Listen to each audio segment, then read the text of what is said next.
Breaking news బండి Bhagirath POCSO case నిందితుడైనటువంటి బండి భగీరథ్ ని పోలీసులు 3 రోజుల పాటు కస్టడీ తీసుకోబోతున్నారు. మేడ్చల్ కోర్టులో ఉన్న పిటిషన్ దాఖలు చేసినటువంటి నేపథ్యంలో కస్టడీకి మేడ్చల్ కోర్టు అంగీకరించింది.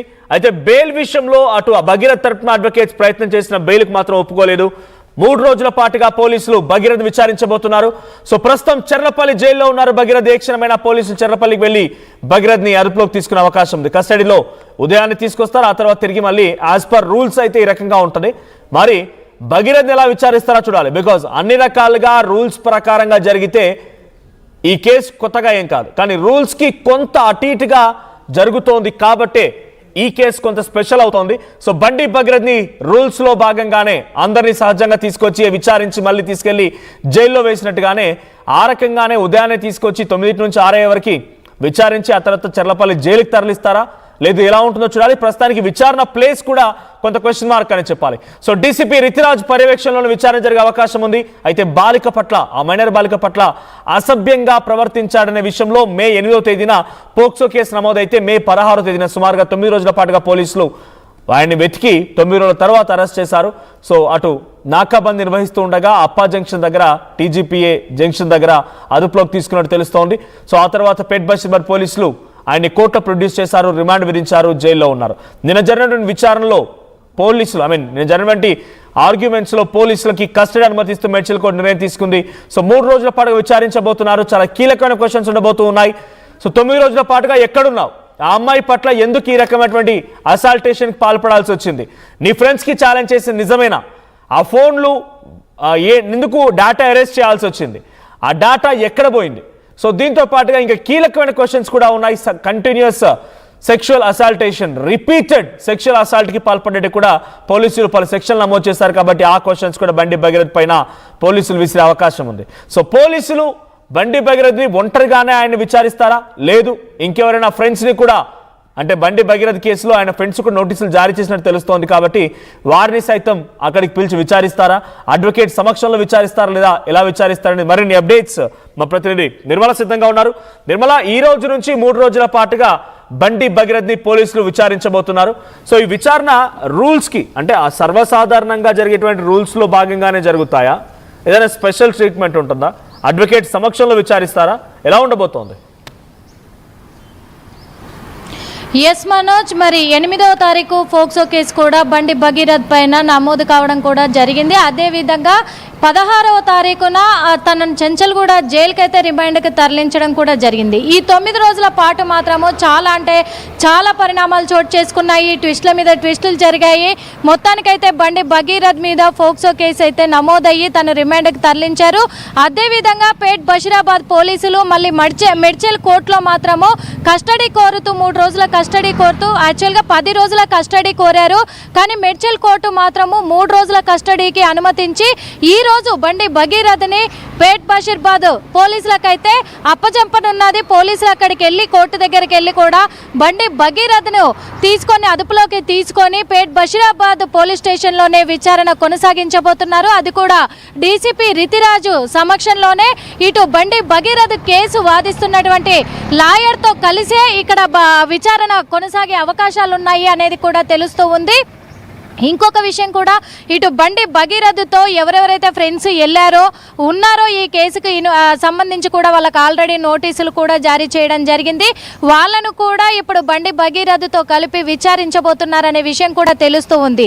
అయితే పేట్ బషీరాబాద్ పోలీస్ స్టేషన్ వరకు లాయర్ వెళ్తారు, కానీ ఇటు బండి భగీరథ్ను మాత్రము సపరేట్ రూమ్లో పెట్టి తనను విచారించే అవకాశాలు ఉన్నట్టుగా తెలుస్తుంది. ఎందుకంటే ఇప్పటి వరకు కూడా బండి భగీరథ్ ఫోన్లో ఏమున్నాయి, అసలు వాళ్ళ చాటింగ్ ఏముంది, బండి భగీరథ్ ఆ అమ్మాయితో ఏం చాటింగ్ చేశాడు, ఏం ఫోన్లో మాట్లాడాడు, అదేవిధంగా ఎలాంటి వీడియోలు తీశాడు, కొన్ని వీడియోలు బయటకు వచ్చాయి కానీ అమ్మాయిని ఎలా హారాస్మెంట్ చేశాడు, ఇవన్నీ కూడా ఇప్పటి వరకు బయటికి రాలేదు. కాబట్టి ఇప్పుడు ఈ విచారణలో భాగంగా బయటకు వచ్చే అవకాశం ఉంది. కాబట్టి ఇటు డీసీపీ ఆధ్వర్యంలోనే మొత్తం విచారణ కొనసాగే అవకాశాలు ఉన్నాయి.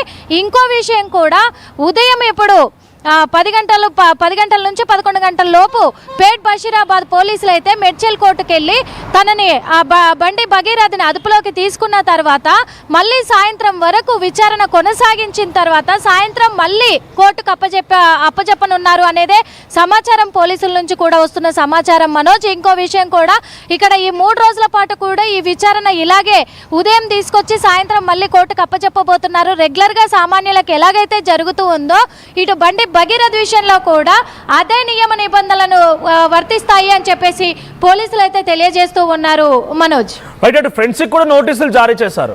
ఆయన ఫ్రెండ్స్ కూడా నోటీసులు జారీ చేశారు కాబట్టి వారిని కూడా దీంట్లో ఇన్వాల్వ్ అయ్యే అవకాశం ఉందా? బికాజ్ బయట సర్క్యులేట్ అవుతున్న న్యూస్ మనకు తెలిసిందే. ఆయన ఏదో ఫ్రెండ్కి ఛాలెంజ్ చేశారని, ఆ అమ్మాయిని పడేస్తానని చెప్పాడని, ఆ అమ్మాయిని లవ్ చేస్తున్నట్టుగా నేను యాక్ట్ చేస్తానని, తర్వాత మళ్ళీ ఆ అమ్మాయితో బ్రేకప్ అయిన తర్వాత ఆ వీడియోస్ని, ఫొటోస్ని ఫ్రెండ్స్ సర్కిల్లో సర్క్యులేట్ చేశారని ఇవన్నీ చెప్తున్నారు. కాబట్టి బయట ప్రచారం ఉన్నటువంటి మాటలు కాబట్టి ఫ్రెండ్స్ని కూడా నోటీసులు ఇచ్చారని చెప్తున్న నేపథ్యంలో వారిని కూడా విచారించే అవకాశం ఉందా? ఎస్ మనోజ్, ఖచ్చితంగా కూడా. ఎందుకంటే వాళ్ళను కూడా విచారించబోతున్నారు. ఇక్కడ తను గతంలో కూడా తన కాలేజీలోనే అమ్మాయిని ఒక ఛాలెంజ్గా తీసుకొని ఫ్రెండ్స్తో ఛాలెంజ్ చేసి బెట్టింగ్ కట్టి వాళ్ళతోటి మాట ఇచ్చి ఈ అమ్మాయిని ఖచ్చితంగా నేను లైవ్ ట్రాక్లోకి దింపుతాను అని చెప్పేసి కూడా చెప్పి వాళ్ళతో పందెం కాశాడు. కాబట్టి వాళ్ళు కూడా భగీరథని అదే విధంగా రెచ్చగొట్టిన దాఖలాలు కనిపిస్తున్నాయి పోలీసులు అని చెప్పేసి చెప్తున్నారు. కాబట్టి వాళ్ళని ఖచ్చితంగా కూడా అదుపులోకి తీసుకొని వాళ్ళను కూడా విచారించబోతున్నారు ఈ 3 రోజులు అనేది కూడా తెలుస్తూ ఉంది.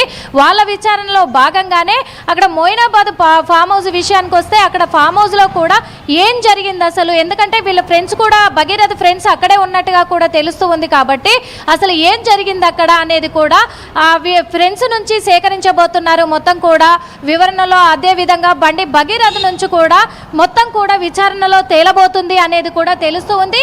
ఈ విచారణలో భాగంగానే మరి ఇక్కడ కస్టడీకి కోరారు, ఇప్పుడు తీసుకురాబోతున్నారు. కాబట్టి ఈ విషయంలో మరి బండి సంజయ్ ఏం చెప్పబోతున్నారు అనే దాని మీద కూడా కొంచెము ఉత్కంఠంగా మారింది అని కూడా చెప్పుకోవచ్చు.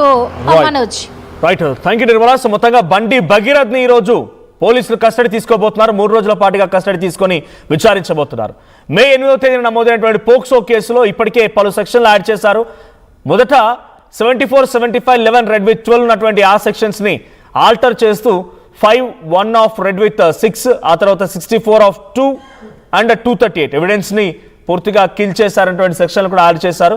మరి ఇప్పుడు ఆయన ఫోన్లో ఏం డాటా ఉంది, ఆ అమ్మాయి ఎలా పరిచయం అయింది, ఆ అమ్మాయిని ఎందుకు ఈ రకంగా సెక్షువల్ అసాల్టేషన్కి పాల్పడ్డాడు, నిజంగా వాంటెడ్గానే వేరే ఒక ఫ్రెండ్తో ఛాలెంజ్ చేసి ఆ అమ్మాయి పైన పలుమార్లు అఘాయిత్యానికి పాల్పడ్డాడా, ఇంకెవరిని ఎంకరేజ్ చేశారా, ఎక్కడెక్కడ అఘాయిత్యానికి పాల్పడ్డాడు, ఈ విషయం ఎంతమందికి తెలుసు, ఈ 9 రోజుల పాటుగా నేను దాచిపెట్టింది ఎవరు, ఇలా పలు క్వశ్చన్స్ ఉండే అవకాశం ఉంది.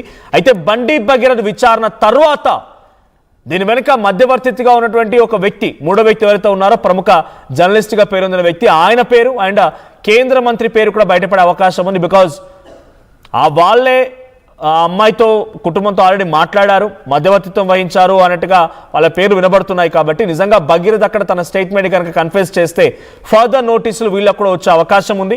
ఏ క్షణమైనా బండి భగీరథ విచారణ సమయంలోనే వీళ్ళకు నోటీసులు ఇచ్చి వీళ్ళని సైతం